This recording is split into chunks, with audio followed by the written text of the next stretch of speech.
அனைவருக்கும் ஸ்ரீ சிவசக்தி ஜோதிடத்தின் அன்பான பணிவான வணக்கங்கள். இந்த வீடியோ பதிவில் அதிர்ஷ்டம் அளிக்கும் தொழில்கள் எது, உங்களது ராசிக்கு ஏற்ற தொழில்கள் எதுவாக இருக்கலாம், அதன் மூலயமாக உங்களுக்கான வெற்றி எப்படி உருவாக்க முடியும் அப்படிங்கிறத ஒரு ஜோதிட ரீதியாக ஒரு வழிகாட்டி வீடியோவாக தான் நம்ம இந்த வீடியோ பதிவிடுறோம். ஸோ கடைசி வரைக்கும் பாருங்கள். இந்த வீடியோ பதிவில் ஒரு 3 விஷயத்தை வைத்து நாம் இந்த தொழில் எப்படி அமையலாம் அப்படிங்கிறத ஒரு ஜோதிட ரீதியாக நம்ம பார்க்க போகிறோம். அந்த 3 விஷயங்கள் என்னென்ன அப்படின்னு பார்த்திங்கன்னா, முதலாக ராசி மற்றும் கிரகம். ஒவ்வொரு ராசிக்கும் ஒரு ஆளும் கிரகம் உண்டு. ஸோ அந்த கிரகத்தின் ஆற்றலும் மற்றும் குணமும் அந்த ராசிக்காரர்களுக்கு ஒரு தொழில் மேலே ஒரு நாட்டத்தை தீர்மானிக்கும். ஸோ அது என்னவாக இருக்கும் அப்படிங்கிறத ஃபஸ்ட்டு பார்க்க போகிறோம். அடுத்ததாக 10ஆம் இடம். ஏன்னா ஜாதக கட்டத்தில் லக்னம் அப்படின்னு ஒன்று இருக்கும். அது முதல் வீடாக இருக்கும். அதிலிருந்து எண்ணி வரும்போது ஒரு 10ஆம் வீடு வரும். அதை வச்சு அவருடைய தொழில், கௌரவம், பதவி உயர்வு இந்த மாதிரியான விஷயங்கள்லாம் எப்படி இருக்கும், அந்த ராசிக்கு ஏற்ற தொழிலை தேர்ந்தெடுக்கும் போது அந்த 10ஆம் அதிபின் பலம் மற்றும் நிலையும் எப்படி இருக்கும், அது எந்த அளவுக்கு முக்கியம் அப்படிங்கிறதும் நம்ம பார்க்க போகிறோம். இது 2வது. 3வதாக தர்மம், அர்த்தம், காமம், மோட்சம் அப்படின்னு ஒரு 4 பிரிவுகள் இருக்குது. ஸோ அந்த 4 பிரிவுகளுக்கு ஏற்ப அதில் 3 ராசிகள் வரும். அந்த 3 ராசிகளை ஒன்றாக சேர்த்து, உதாரணத்திற்கு இப்பொழுது தர்மம் அப்படிங்கிற ராசியில் கேட்டகரியில் வர்றாங்க அப்படின்னா, தர்மம் சார்ந்த, அதாவது சேவைகள் சார்ந்த தொழில் அமையும். அந்த மாதிரி விரிவாக நம்ம இந்த 4 பிரிவுகளையும் நம்ம டீட்டெயிலாக பார்க்க போகிறோம். ஸோ அதுக்கு முன்னாடி உங்களுடைய சுயஜாதகம் கையில் இருந்துச்சு அப்படின்னா எடுத்து வச்சுக்கோங்க. ஸோ நம்ம சொல்லக்கூடிய பாயிண்ட்ஸை நீங்கள் கிராஸ் செக் பண்ணும்போது உங்களுக்கே ஒரு கான்ஃபிடென்ட் வரும். ஆல்ரெடி நீங்களே சில விஷயங்கள் புரிய வரும். இந்த தொழில் நம்ம இதனால தான் பண்ணிகிட்ருக்கோம் அப்படிங்கிறதும் உங்களுக்கு புரிய வரும். ஓகே, பார்க்கலாம். இப்போது முதல்ல ராசி மற்றும் ஆளும் கிரகத்தை வச்சு நம்ம எப்படி அப்படிங்கிறத பார்க்கணும். அப்போது இதுக்கு நம்மளுடைய ராசிக்குரிய கிரகம் எது அப்படிங்கிறத நீங்கள் தெரிஞ்சு வச்சுக்கணும். 12 ராசிகளுக்கும் 7 கிரகங்கள் தான் ஆட்சி கிரகங்களாக வரும். ஸோ நீங்கள் இந்த திரையில் வர ராசி கட்டத்தை பார்த்தீங்கன்னா, உங்களுடைய ராசிக்கு ஏற்ற கிரகம் எது, ஆளும் கிரகம் எது அப்படிங்கிறது உங்களுக்கு தெரிய வரும். ஸோ இந்த ஒவ்வொரு கிரகத்துக்கான தொழில் என்னங்கிறத நம்ம பின்பகுதியில் பார்ப்போம். ஸோ முதல்ல உங்களுக்கு நீங்கள் தெரிஞ்சுக்க வேண்டியது உங்களுடைய ராசி என்னன்னு தெரியணும் அப்படின்னா, உங்களுடைய ஜாதக கட்டத்தில் சந்திரன் எங்கே இருக்காரோ அந்த சந்திர ராசி தான் உங்களுடைய ராசி. ஸோ அந்த ராசிக்குரிய கிரகம் எதுங்கிறத நீங்கள் பார்த்து தெரிஞ்சுக்கங்க. ஸோ அந்த கிரகத்தின் அடிப்படையில் தான் உங்களுக்கான தொழில் அமையறக்கான வாய்ப்பு இருக்குது. உதாரணத்துக்கு சொல்லணும் அப்படின்னா, இப்பொழுது உங்களுக்கு மேச ராசி நீங்கள் அப்படின்னா அதனுடைய ஆளும் கிரகம் செவ்வாய். அப்போது இந்த செவ்வாய் ஆளக்கூடிய இந்த மேச ராசி மற்றும் விருச்சிக ராசியும் செவ்வாய் தான். இந்த ராசிக்காரர்களுக்கெல்லாம் அதிக ஆற்றலோடு சேர்ந்த, வலிமை மிக்க, வேகத்தோடு சேர்ந்த, ஒரு அங்கீகாரத்தோடு இருக்கக்கூடிய, அதிகாரத்தோடு இருக்கக்கூடிய தொழில்கள்லாம் அமையறக்கான வாய்ப்புகள் இருக்கும். இது மாதிரி ஒவ்வொரு கிரகத்துக்கும் நம்ம என்னங்கிறத டீட்டெயிலாக பின்பகுதியில் பார்ப்போம். ஸோ முதல்ல நீங்கள் கவனிக்க வேண்டியது உங்களுடைய ராசி என்ன, அதனுடைய ஆளும் கிரகம் என்ன. இது ஃபஸ்ட்டு பாயிண்ட். அடுத்து செகண்ட் பாயிண்ட் என்னென்னு பார்த்தீங்கன்னா, 10ஆம் இடம். உங்களுடைய ஜாதக கட்டத்தில் லா அப்படின்னு ஒன்று போட்டிருக்கோம். அதுதான் லக்ன கட்டம். அந்த லக்னத்திலிருந்து எண்ணி வரும்போது, அதாவது கிளாக் வைஸில் எண்ணி வந்தீங்கன்னா ஒரு 10ஆம் இடம் வரும். அந்த 10ஆம் இடத்திற்கான அதிபதி என்னன்னு பார்க்கணும். உதாரணத்திற்கு இப்போ நீங்கள் மேச லக்னம் அப்படின்னு எடுத்துக்கிட்டீங்க அப்படின்னா, அந்த மேச ராசியில் தான் உங்களுக்கு லா அப்படின்னு போட்டிருக்கு அப்படின்னா, நீங்கள் அங்கேருந்து எண்ணி வரும்போது 10ஆம் வீடாக உங்களுக்கு மகர ராசி வரும். அப்போ அந்த இடத்துல மகரத்தில் பார்த்தீங்கன்னா ஆளும் கிரகம், ஆட்சி கிரகம் எதுன்னு பார்த்தீங்கன்னா சனி பகவான். அப்போ அந்த சனி பகவானுடைய ஆற்றலும் திறமையும் சார்ந்த தொழில்கள் எல்லாமே அமையறக்கான வாய்ப்புகள் இருக்கும். ஸோ இப்போ நீங்கள் தெரிஞ்சுக்க வேண்டியது 2 விஷயம். இந்த முதல் பகுதியில் நம்ம பார்க்கக்கூடியது 2 விஷயம். ஒன்று உங்களுடைய ராசி என்ன, அதனுடைய ஆட்சி கிரகம் என்ன. அடுத்து உங்களது லக்னத்திலிருந்து 10ஆம் இடம் எது, அந்த 10ஆம் இடத்தின் அதிபதி என்ன. இந்த 2 நீங்கள் தெரிஞ்சு வச்சுக்கணும். அடுத்ததாக பார்த்திங்கன்னா, நம்மளுடைய 12 ராசிகளையும் ஒரு 4 பிரிவுகளாக நம்ம தொகுத்து வச்சுருக்கோம். தர்ம ராசிகள், அர்த்த ராசிகள், காம ராசிகள், மோட்ச ராசிகள் அப்படின்னு சொல்லிட்டு ஒவ்வொரு 3 ராசிகளும் ஒரு கேட்டகரியில் வரும். ஸோ அப்படி உங்களுடைய ராசி எந்த வகையில், எந்த பிரிவில் வருதுன்றதை பொறுத்தும் உங்களுடைய தொழில் அமையறதுக்கான வாய்ப்புகள் இயற்கையாகவே அமையும். ஓகேங்களா? ஸோ முதலில் தர்மம் சார்ந்த தொழில்கள். தர்மம் சார்ந்த தொழில்கள் எந்தெந்த ராசியெல்லாம் வரும்னு பார்த்திங்கன்னா, மேஷம், சிம்மம், தனுசு. ஸோ இவங்களுக்கு பொதுவாகவே பிறருக்கு வழிகாட்டுவது, தலைமை தாங்குவது, நீதித்துறையில் இருக்கிறது, சேவை செய்கிறது, இந்த மாதிரியான தொழில்கள்லாம் நல்ல அதிர்ஷ்டத்தை கொடுக்கும். ஏன்னா தர்மம் அப்படின்னு வரும்போது தர்மம் சார்ந்த தொழில்கள் அனைத்துமே இவங்களுக்கு ஒரு வாய்ப்பாக, ஒரு நல்ல அதிர்ஷ்டத்தை கொடுக்கக்கூடிய விஷயமாக அமையும். ஸோ அப்போ அந்த மாதிரியான தொழில்கள் அவங்களுக்கு அதிர்ஷ்டத்தை கொடுக்கும். அதே போல் அரசு வேலை, ஆசிரியர் பணி, இராணுவம், நீதித்துறை, மருத்துவம், சட்டம், ஆன்மீக போதனைகள் இதெல்லாமே கூட நம்ம சொல்லலாம். அடுத்ததாக அர்த்தம் சார்ந்த தொழில்கள்.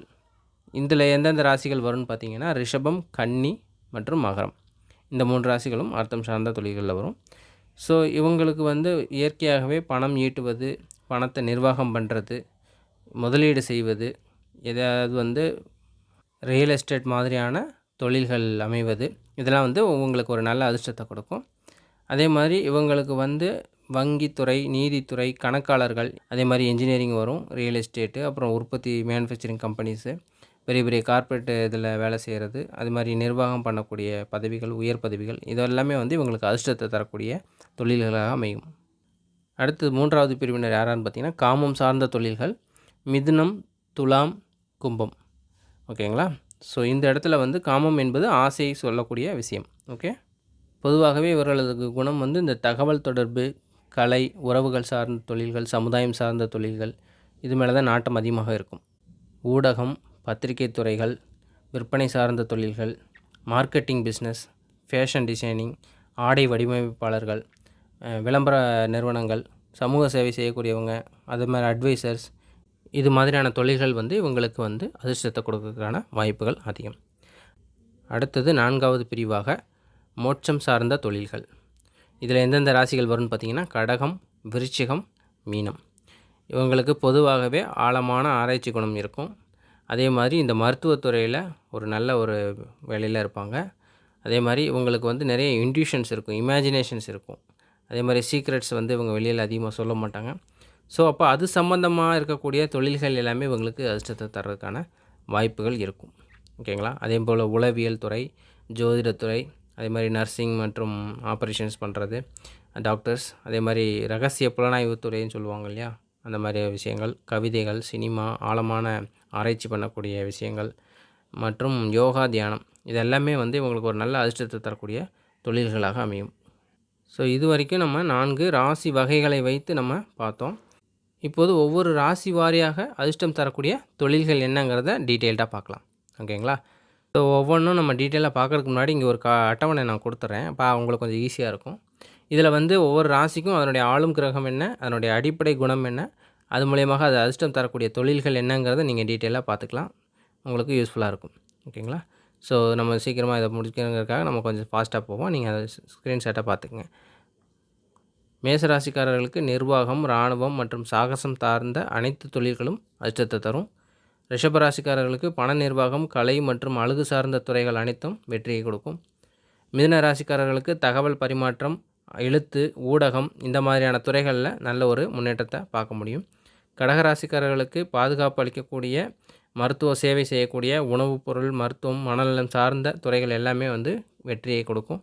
சிம்மராசிக்காரர்களுக்கு அரசியல், நிர்வாகம், நடிப்பு என மக்களை கவனத்தை ஈர்க்கக்கூடிய, மற்றவங்கள ஈர்க்கக்கூடிய தொழில்கள் எல்லாமே உங்களுக்கு ஒரு அதிர்ஷ்டத்தை தரும். கன்னிராசிக்காரர்களுக்கு பகுப்பாய்வு திறன் அதிகம் இருக்கும். அதனால் இந்த கணக்கு, ஆராய்ச்சி துறை, மருத்துவம் சார்ந்த துறைகளில் சிறந்து விளங்கக்கூடிய வாய்ப்புகள் உருவாகலாம். ஸோ துலாம் ராசிக்காரர்கள் வந்து எப்போதும் சமநிலைக்கான ஒரு அடையாளமாக இருக்க காரணத்தினால சட்டம், வடிவமைப்பு, கூட்டாண்மை தொழில்கள் இவங்களுக்கு வந்து நல்ல ஒரு நன்மையை தரும்.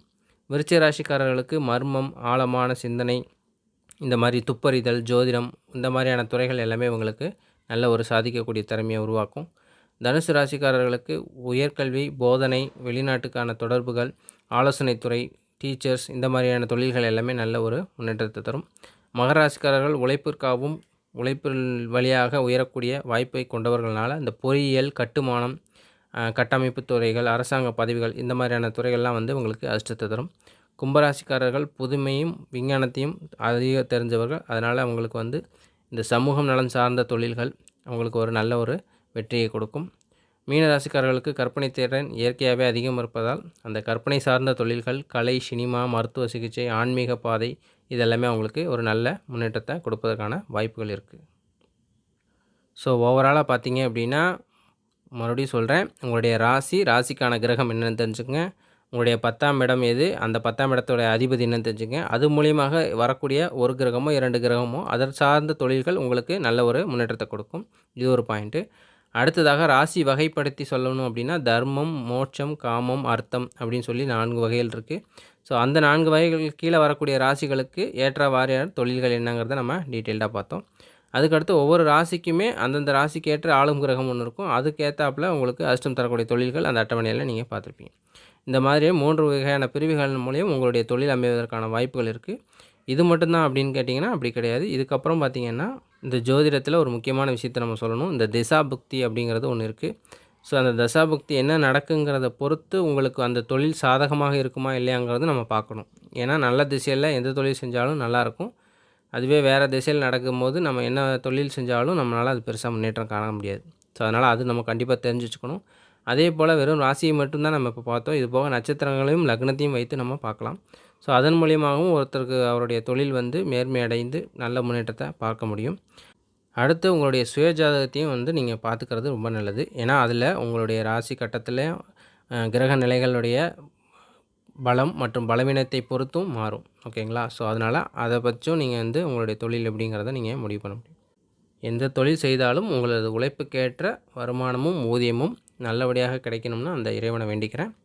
ஸோ தொடர்ந்து வீடியோவை பார்க்கலாம். அடுத்தடுத்த வீடியோவில் சந்திப்போம். நன்றி, வணக்கம்.